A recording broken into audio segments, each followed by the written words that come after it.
So Eric, Kevin Espledge comes to you and he says, hey, we got an idea here. How about a Friday night doubleheader? What were your initial thoughts? Let's go for it. I love it. What does this mean for your program? I mean, in terms of just exposure, added exposure for a football game that obviously will likely be sold out and you guys playing. To my knowledge, this has never been done. Yeah, I don't think it has either. I think it's a great privilege. So, going to a school like Elder, we have this opportunity to go play our brothers and our rivals' X. So it's great just to showcase like this kind of soccer that we play and that they play, which is a high level. So we're looking forward to, getting after it, I guess. Yeah, and tell, for anybody who hasn't seen GCL South Soccer, I know it's a really competitive league, obviously. Describe the brand of soccer and just how good it is. So, not to put down high school soccer, but GCL is a little bit higher level as far as the physicality and then the technical ability of all the teams. And then you combine in the fact that all these boys went to school together in grade school, so then they know each other and they have that passion. So we talk about how we play, like, I know X, L, or both want to get the ball down to feet, want to play the proper way, like they play in the club levels. It's very exciting. It can be high intense, a lot of strategy involved.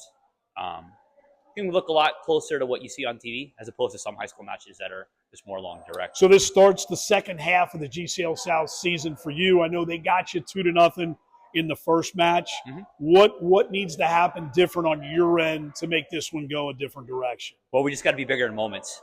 Soccer is about moments, and X sees theirs, and while we outshot them the first time, we did not seize ours. So we just need to make sure we take our moments and be together like we've been all season.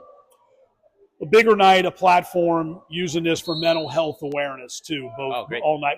What about that? I mean, today's a world where a lot of kids struggle with that, and what can a night like this mean, just besides a fun night, but also showing kids that if you're struggling, you got a place to go. Well, that's really great. Like, there's always someone there for you. So I think understanding that, like our team, our program, you can see both schools have huge followings. Like, you're not alone, so don't hesitate to reach out. I've got to believe, a final question, it's been fun telling people what's going on, making sure you say, hey, make sure you get in there early, and enjoy a great night of soccer and football. Yeah, absolutely. Like, come see the real football. I know it's a little bit of a slide, but yeah, like it's going to be great. You got a bunch of people that know each other outside of soccer, outside of football, competing for, the privilege to say we're the best in GCL. So, Brian, Friday night, a little soccer, football doubleheader. Talk about when Tim Banker first approached you and said, hey, what do you think of this idea? What was your initial impression? I was really happy, excited that he's willing to try a new idea. And the way I look at it, Tim, is creating an event that hasn't been done before, taking on a lot of problems that he has to solve, put on an event like this. Most people, I think, reaction was he's crazy.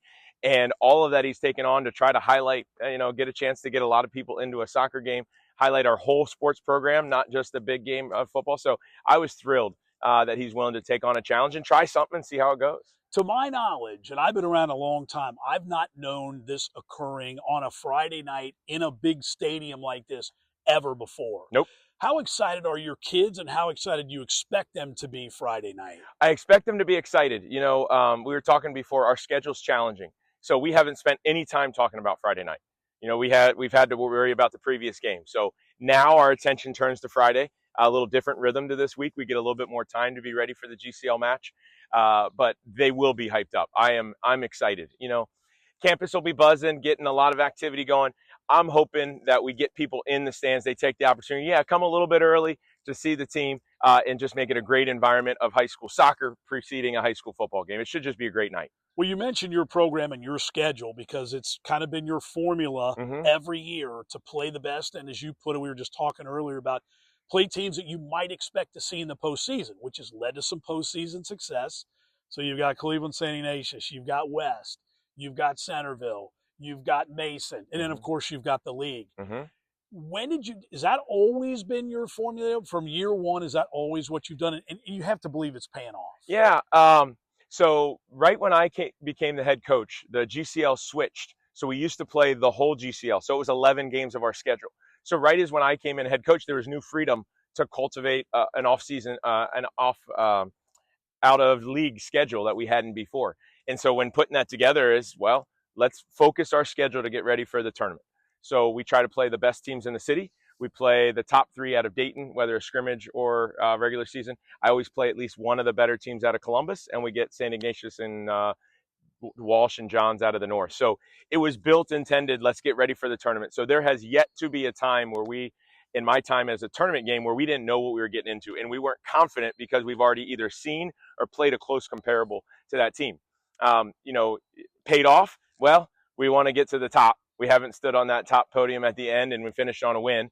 But the expectation is we're getting to that regional level every year and trying to make a deeper run from there. Midway point of the GCL South season, Yep. You got Elder at their place earlier this year. Talk about their team and what you're going to have to do to sweep the series this year. I mean, Elder's always a tough team. I have a lot of respect for all of our GCL opponents. I always tell our guys, put a X on our chest and an E on their chest, and we're going to go to battle. And they're going to come out hard, and they're going to be feisty, and they're going to create things and make you uncomfortable at times. So every team in the GCL gets my utmost respect. We came away 2-0 the first game. The first half we came out 2-0 in the first half. It wasn't as lopsided in the first half as the score showed. And then the second half, we did much better in the game, but didn't put any more in. So, we come in knowing that it's possible, but knowing that it continues to require our best effort. We're halfway through GCL, and it's still in our own destiny. 3 games left. If we do what we are capable of, the GCL title is within our grasp, but we know it's going to require our best. Ask you about one of your guys offensively, Jack Sweeney, a junior, who's got tied for the league leading goals with 7, second in points with 18. How good has he been so far this year? Yeah, he's been outstanding, and he had a nice few games in a row where his stat line was pretty good. I'll highlight the Lakota West game. We went down 1-0, and the first half was a little rough. And second half, spark, and he was a huge part of it. 3 goals in 15 minutes, where he put a fantastic finish in the side net, was important in creating other ones. He's been a big part of our offense. Jack has done outstanding. Alex Haddad is a returning senior who was a huge part of our success in the tournament run, is creating a lot, taking on some different roles for us. Jack has been a big part, and we need some other guys to keep stepping up as well. Final question. If your excitement bleeds over to the student body for Friday, it should be a heck of a night. Yeah, it should be fun. Hasn't been done before. I really hope it's a success. Hope Mother Nature allows it to work out for us. But I love any chance that we can highlight the GCL rivalries and competition, how we can make each other better. We're brothers off the field, but we're going to battle on the field. I'm looking forward to it. I'm really excited for our guys. Soccer isn't a sport that packs these stands as much. It's a nice crowd, but to get to play in front of a full house, I expect by that second half, that should be a lot of fun.